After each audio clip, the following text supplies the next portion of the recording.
Good morning बच्चों। हम class 6 subject social science के चैप्टर पढ़ रहे हैं रूरल एडमिनिस्ट्रेशन। तो हमने कल पढ़ा था कि एक गांव में जो ज़मीनें होती हैं उनका रिकॉर्ड कौन रखता है। तो हमने पढ़ा था कि पटवारी, जिसको अलग अलग स्टेट्स में अलग अलग नाम से जाना जाता है। कहीं पर पटवारी होता है, कहीं पर विलेज ऑफिसर होता है, कहीं पर कर्मचारी होता है। तो वो उस ज़मीन का, जो लोगों की ज़मीन है उसका रिकॉर्ड रखता है, और जो भी वहाँ से रेवेन्यू आता है वो सरकार को देता है।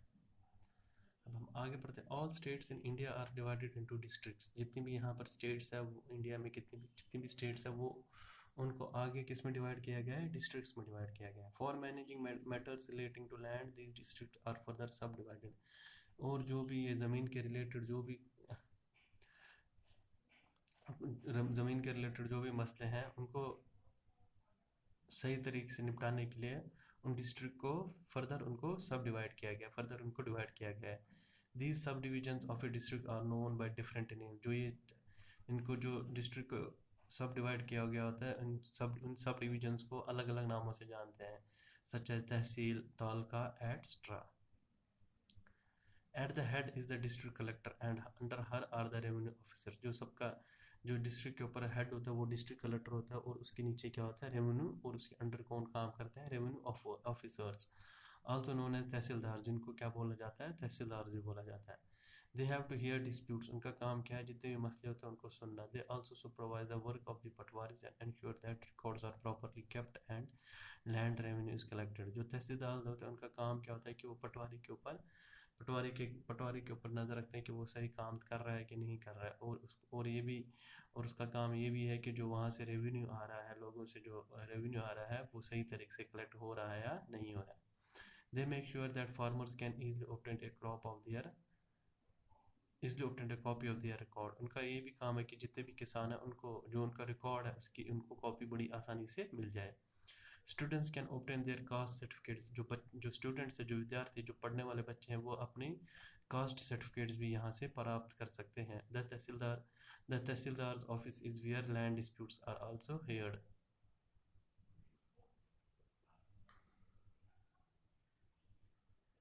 तहसीलदार का ही ऑफिस वो है जहाँ पे जितने भी ज़मीन के रिलेटेड जितने भी मसले होते हैं वो उनके बारे में सुनवाई होती है तहसीलदार के ऑफिस में ही। अब यहाँ पर एक कॉलम दिया है, farmers often required A copy of their record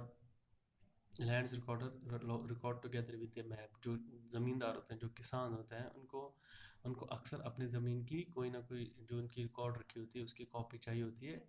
किसके साथ? मैप के साथ। As shown in the previous illustration, जैसे कि हमने ऊपर देखा था रघु और इसके मोहन के बीच में, जब पटवारी ने उनको क्या दिखाया था? उनकी ज़मीन के रिकॉर्ड दिखाए थे अलॉन्ग किसके साथ? मैप के साथ।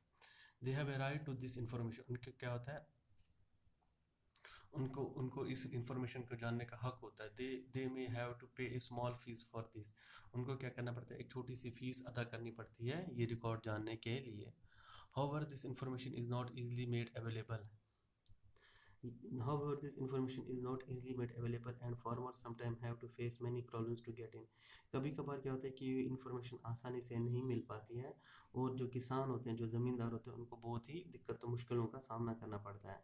इन सम स्टेट्स, कुछ स्टेट्स में records are now being computerised and also kept at the panchayat office.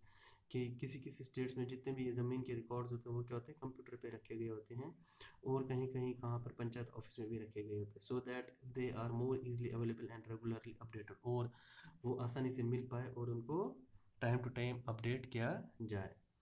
When do you think farmers may require a copy of this record? आपको क्या लगता है कि फार्मर को, किसान को या ज़मींदार को इस रिकॉर्ड की कब ज़रूरत पड़ सकती है?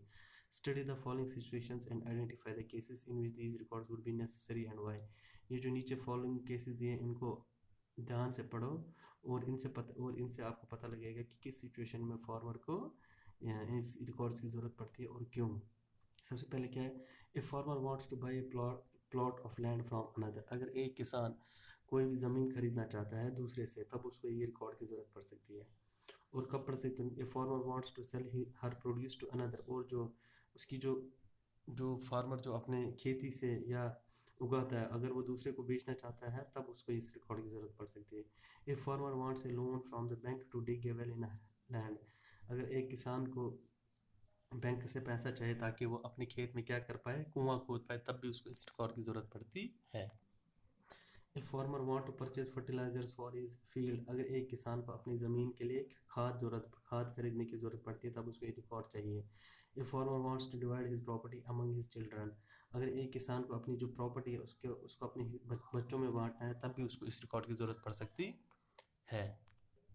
अब अगला टॉपिक क्या आया बच्चों, ए न्यू लॉ, एक नया कानून आया है, हिंदू सक्सेशन अमेंडमेंट एक्ट 2005, इस कानून का नाम है। Often when we think of farmers who own land, जब भी हम किसानों के बारे में सोचते हैं जिनके पास क्या है, ज़मीन है, वी थिंक ऑफ मैन, हमको क्या है, इंसान, आदमियों के बारे में ही हमको दिमाग ख्याल आता है। Women are seen as people who work on the fields, जो औरतें उनको उस नज़र से देखा जाता है जो खेतों पे क्या करते हैं, काम करते हैं।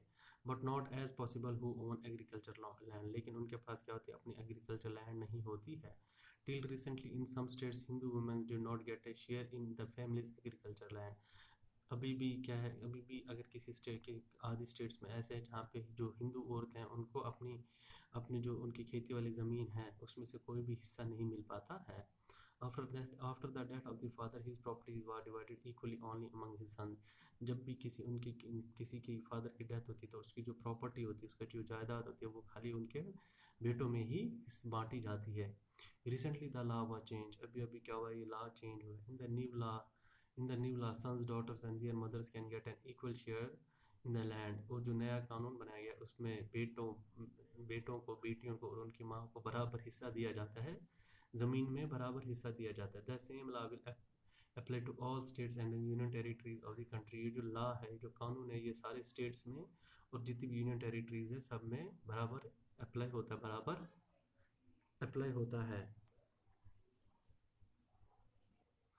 This law will benefit a large number of women, ये जो कानून आया इससे बहुत सारी औरतों को फ़ायदा होगा। फॉर एग्जाम्पल, मिसाल के तौर पर, Sudha is the eldest daughter of an agriculture family, Sudha सबसे बड़ी बेटी है एक जो ज़मींदार की फैमिली की बड़ी बेटी। She is married and lives in A neighbouring उसकी विलेज, उसकी शादी हो गई, अब वो पास के पड़ोस के गांव में ही रहती है।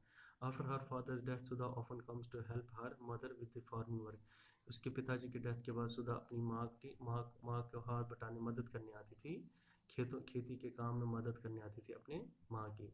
हर mother had asked the patwari to transfer land and enter her name along with the names of all the children in his record, जिसकी माँ उसने पटवारी से बात की थी कि जो उनकी ज़मीन है उसको उनके नाम पर ट्रांसफ़र की जाए और उसके उसके एंटर हर नेम और उसका नाम with the names of all the children इन, और उसके नाम और उसके बच्चों का नाम इसमें डाला जाए।